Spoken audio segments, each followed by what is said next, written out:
Hey everyone, hope you're having a good day. Today we're just going to be going over how to structure your speech and kind of organize all your ideas.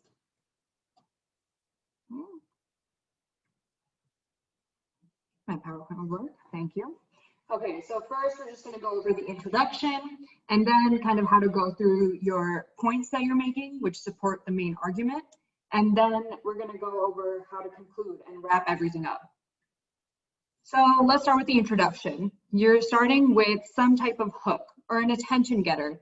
So you want to like say something that grabs the audience attention, and you want to avoid cliches. So sometimes you'll see essays and like arguments just starts with like, have you ever, or they'll give like a story or something, which is a little bit corny or a quote. Those are kind of cliches, but if you use various types of anecdotes, anecdotes, that would be a good way to start your speech. For the background information, this is just information which would be necessary for your argument. So maybe it's not like a point that you're making, that you're saying, oh, the prison system is causing poverty. That's kind of your argument. This would be kind of what the prison system is and what the Reverse Mass Incarceration Act does.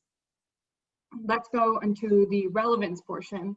And this is just explaining why it's significant and why people should care about it.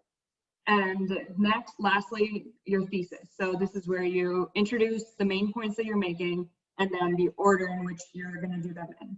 So it would be something like, I think that the Reverse Mass Incarceration Act is necessary because the current prison system causes massive poverty and is disproportionately affects Black Americans. So that causes poverty, racism advantage, and then you can go and explain them.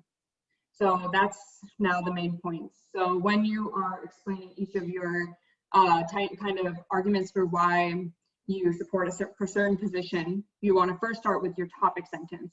So this kind of explains that argument that you're trying to make. So now you've said that prison causes poverty, or this current mass incarceration causes poverty, and now you want to say, how does it cause poverty?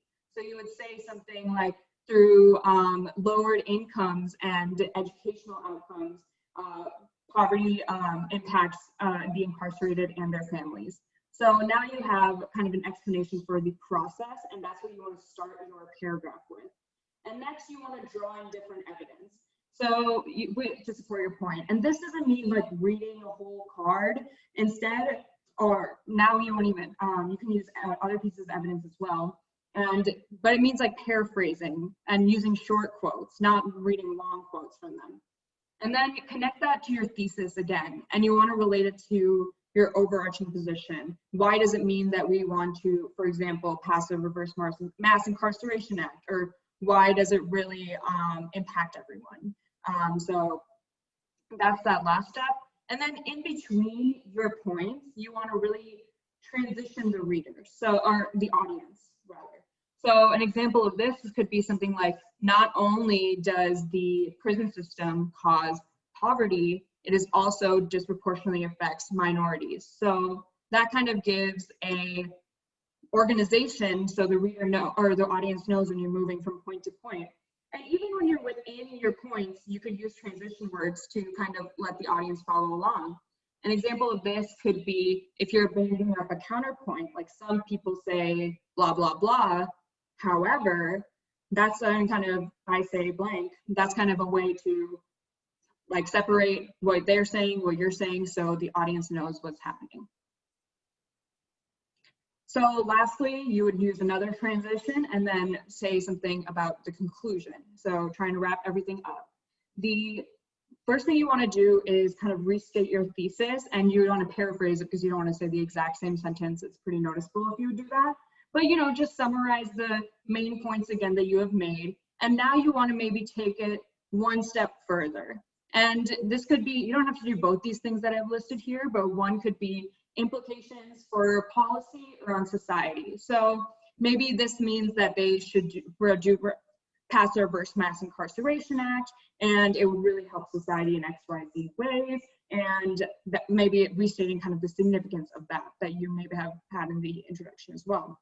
And then, or you could say next steps, so maybe other possible solutions or other things that people should maybe consider or research or talk about, which is maybe not directly your question, but related to what you just talked about. So those are kind of just like the nuts and bolts of putting a speech together.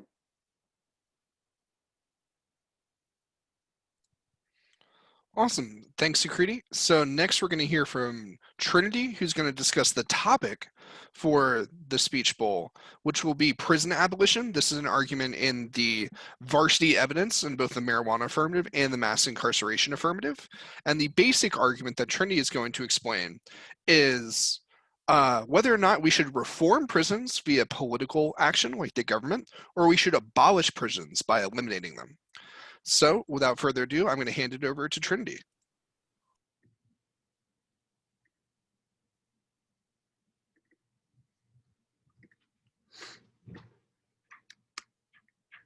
Hi everyone, so today I am going to be talking about prison abolition, as Clay just talked about, and we're going to be kind of going over some of the pieces of evidence that you'll see in the packet and kind of just analyzing what they really mean and what's important for you in your speech bowl speeches, and possibly later on if you end up using this within debate. But we're going to start with the Rodriguez in 2019 evidence from the packet that talks about how reform is not possible.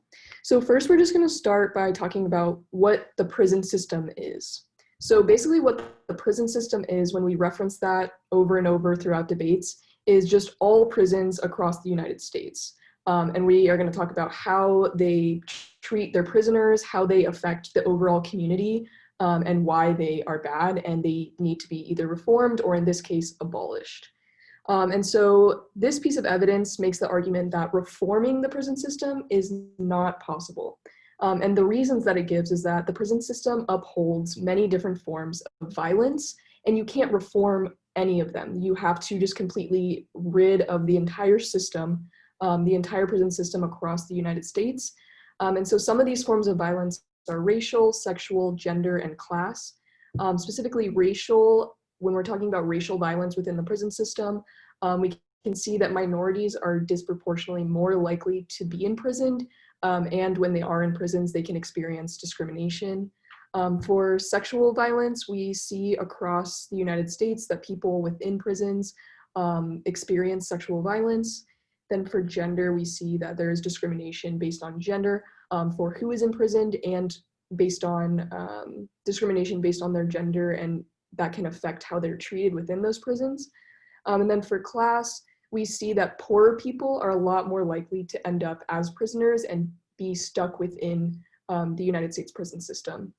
So again, this piece of evidence talks about how only abolition can solve all of these problems. And abolition just means that we're going to get rid of all prisons across the United States. So then our next piece of evidence from the packet is from Davis in 2003. And it talks about how we think about prisons and how we see prisons as something, as a place that we would never go. We see it as a place where like bad people or evil people go, but it could never affect us. And this creates problems because it allows us to ignore the problems that are actually facing these people within communities across the United States, because it's not really true that all prisoners are evil or bad people. It's that they face some sorts of like discrimination or problems within their community, kind of what we talked about earlier, how there's racial violence and gender violence and sexual violence within prisons. We see that all of these categories, like minorities, are disproportionately called like these evil or bad people and like placed in the prison system and become trapped. And so it's not necessarily that any of these people are evil or bad, but there's problems within the communities that need to be addressed by the United States government and by the people. And so saying the like ideology and the way that we think about prisons causes a problem. And so we need to eliminate prisons as a whole, because the way we think about it allows us to ignore bigger issues. And then the last piece of evidence that I looked at in the packet was from Mueller in 2020.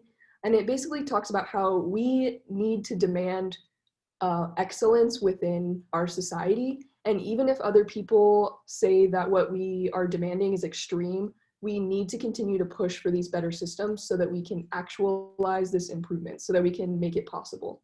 So even if people say that like abolishing all prisons isn't something that's possible and it's extreme, we still need to fight for that because of all of the forms of violence that the prison system upholds. And so that's basically what that piece of evidence is saying, is that we need to continue to fight for improvement and a better society. And that is all I've got for this piece of evidence. All right, thanks, Trinity. So now that we kind of know how to structure a speech, we know what prison abolition is, which is the topic for this next phase of the Speech Bowl. Now we're going to hear from Sophia, who is one of the judges in the Speech Bowl for the first phase. And based on her experience judging, she's going to have some do's and don'ts to help you get your speeches good to go for the next phase. So without further ado, Sophia, you can take it away. Hi, everybody. So today we're specifically going to focus on sort of like the do's and don'ts of debate, but specifically about the Speech Bowl. And a lot of these are kind of do's and don'ts that you can use for the second round of the Speech Bowl, but you can also use a lot of these tips and tricks for future debate rounds. So the first one, and probably one of the most important ones, is that we want to create clash, and that's kind of the fun of debate. So even though we're in a little bit of a weird situation where you're giving both the affirmative and the negative speech, there's still a way that you can make sure that there's clash and have your arguments kind of go against each other. So one way we can do that is by being affirmative, you can kind of preempt what you think the negative is going to say. So you might say, even though you may think that doing the plan would undermine federalism, I actually think this, and you could give an example of that. And then as neg, of course, is a little bit easier to create clash, but always just make sure that you're also answering whatever the affirmative said in their first speech and not only reading the disad. So though reading the disadvantage and talking about federalism is a good idea, you always want to make sure that you answer what the affirmative says, because answering the affirmative helps talk about why that the judge shouldn't vote that way. So the next thing, also another very important thing, is to not read word for word, specifically from the card, or if you have written up a speech in advance.